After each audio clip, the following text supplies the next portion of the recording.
Good morning. How are you guys today? So, one thing that stands out to me about our reading today is they're worshiping a golden calf, an idol. And a lot of times when we hear about not worshiping idols, we think of stuff like that golden calf or that statue and we say, we don't do that.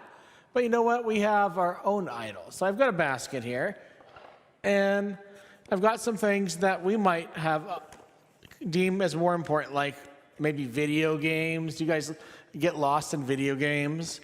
Or maybe you're into art and you get lost in your drawing and your coloring. Or maybe you're into movies or TV and you get lost in that. Or maybe you just really like books and you really get lost in your books.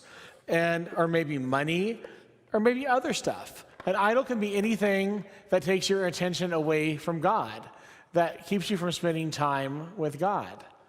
So think about that. Think about what might be your idol and what might be keeping you from spending time with God.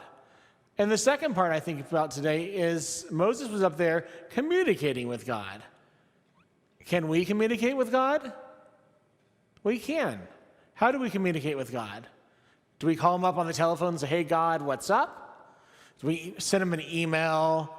Do we send him a letter in the mail?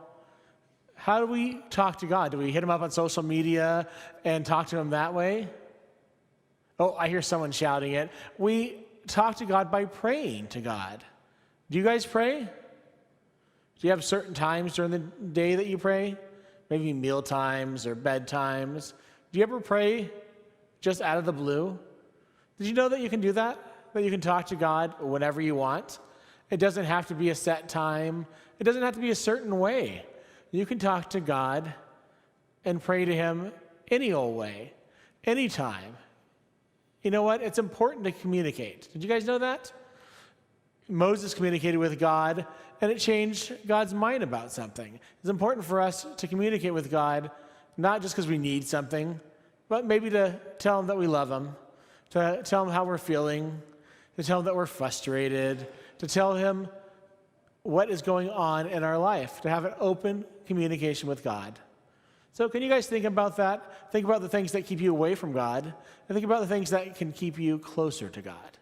So can you guys pray with me? Dear God, thank you for prayer. Thank you for listening. Help me to focus on you. Help me to focus on you. Amen.